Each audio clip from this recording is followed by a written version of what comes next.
The first time that I went to America by myself, so in the UK we have invisible disability laws.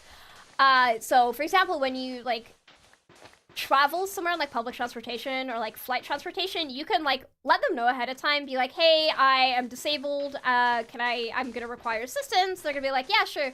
Like, what you need? Do you need a translator? Do you need like someone who does sign language? Do you need a chair? Do you need just like someone who can escort you if you get like overwhelmed easily?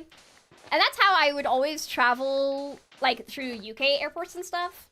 So on my first flight to America, I had like the escort on the UK side of things who helped me go through security, helped me answer like security questions, helped me find my way, make sure that I wasn't late for anything.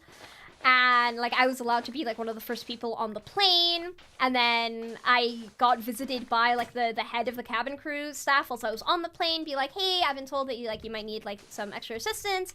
If you ever feel like confused or uncomfortable about anything, just let me know. And I'm like, yeah, sure, awesome, thank you. And then I was the last person to get off the plane because there was supposed to be like a escort like waiting for me to help me like go through security and everything without any issues. And I get there, there's no one there. And I'm like, oh, I'm sorry, like, I think I'm supposed to, like, have someone escort me. And they're like, do you need a wheelchair or something? And I'm like, no. And they're like, oh, well, you don't need escorting, you can go just fine. And I'm like, oh, there's been an escort arranged for me, like, the staff members on the plane have told me that, and they're like, nope, there's nothing like that. So I back up, and I'm like, oh, okay, let me just go ask the guys on the cabin crew, because they definitely said so. And this giant security guy grabs me by the arm and like pulls me away from the plane. He's like, you are not allowed to re-enter the plane. I'm like, what? Help! Help! This is not what I expected! Help me! Help! And, but because I was the last person off the plane, everyone had already left and had already gone to like where the gates and security stuff were, and I didn't know where they were, but there was no crowd for me to follow. So then I got lost like looking for where the security area was. And thank God, is like, there was this one lady there. She was like a significantly older lady. She was like, she wasn't graying yet, but she was like on the verge of gray, and she had like a couple of flecks. And she had overheard the situation between me and the guards, like the security guards getting off the plane. And she'd also seen me getting lost, and she'd also seen me ask like a couple of people for directions. So I think she'd started following me at one point to make sure I was going where I needed to go. For context, I quite often get mistaken to be like maybe like 13 to 14 years old. So I'm assuming she maybe thought I was like an unaccompanied minor. So like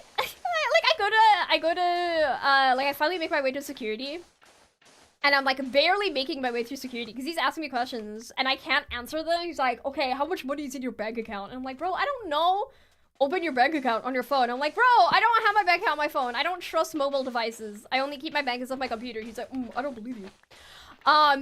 And then after a while, I'm like freaking out. I don't know where the luggage stuff is. My luggage is like, quite a few people's luggage got lost on that one flight, and I couldn't find it, and I was freaking out. So, poor thing, she gets out her walkie-talkie, and she gets like the head of security to come help me. For context, this was JFK Airport, like the New York one. And when I was leaving the UK airport, they were like joking with us. They were like, when you get to America, like, you know, security is a lot more mean than we are. And I thought they were joking, but no, they were not joking. They had like guns and they were shouting at everyone. I'll never get over I guess the culture shock of security in the US. Because even when I went to Otakon, which is a convention in Washington, they had like armed security guards. And you have to go through, like, metal detectors, and they would be shouting at you, like, screaming at you. They wouldn't be like, okay, next person through the metal detector. They'd be like, next person through the metal detector now! Hands above your head! Bags in the tray! Stop! Don't stop moving! They'd be, like, really mean. And they'd be like that in the airport security as well. There was, like, a lady with a giant, like a police baton that they used to beat people with. And she'd be shouting at people, like, move faster! Don't touch the trays! Take your shoes off! Like, they're so mean for no reason. God damn. And then, yeah, the next time I went to America through, like, I went through to Ireland airports. So I flew out of Dublin into Pittsburgh? No! Washington! I went from Ireland to Washington. And they held me in immigration for like an hour, and I nearly missed my flight. And there was like, again, there was like armed guards with swords, with guns and stuff. And again, they were like, Where do you work? What's your job? How much income do you make? Are you trying to come to America for jobs? Are you trying to steal jobs from American citizens? How old are you? Can we see your bank account? I don't know why they keep asking to see my bank account. And I'm like cagey. I'm a cagey person. So every time they ask to see my bank account, I'm like, no. But in my defense, I didn't really know that TSA were like police officers. Like I thought I was allowed to say no, but apparently you're not allowed to say no. So they're like, show me your bank account. I was like, no. And then that got me sent to the immigration room for naughty people. I had to explain like streaming to them as well. Did you use your American accent? No, when people are mean to me, I put on my most darling British voice so people are not mean to me as much.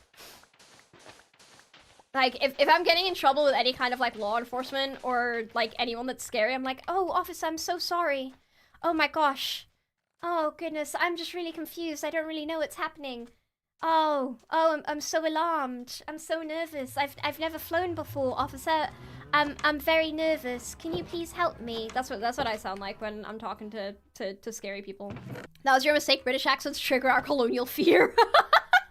Real. Yeah, I don't know. I've just had really bad luck with TSA, I think. Whenever I come across a TSA agent, it just happens to be on the day that they have the world's biggest stick shoved up their ass. Their job demands a lot of them. I don't doubt it, because I guess you're, like, constantly on the verge of, like, if I don't do a good enough job today, someone could come in here with, like, a bomb and kill a lot of people. So it's very stressful, but at the same time, it's like my brother in Christ. My brother in Christ. I'm 5'2". My suitcase has Mickey Mouse on it. I'm a little guy. I promise I'm not trying to steal jobs from the American citizens. I'm just trying to visit my friends. Yes, I have a microphone in my suitcase, don't worry about it. I'm a gamer. And they're just, I don't know, so the way they ask their questions are so sneaky.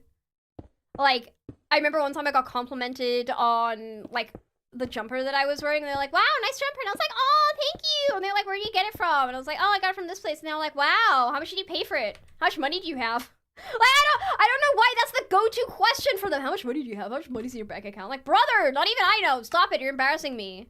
One thing that I also got shouted at for by TSA, so, you know when you're going through, like, the scanners and stuff, and you have to put all your stuff in a tray, and you have to put, like, your shoes in the tray? So, I can't remember which way around it is, but I think in the UK, you're not allowed to touch the tray. Like, you're not allowed to push the tray through. You put all of your items in the tray, and then the member of staff pushes it through. You're not allowed to touch the tray, though. But in America, it's different. Like, you have to push the tray, and they're not allowed to touch the tray. So, I also got shouted for that, because I wasn't touching the tray, because in my country, I'm not allowed to touch the tray. And they're shouting at me, it's like, why are you touching the tray? Push the tray through. You expected me to do everything for you? It's like, stop it! Leave me alone!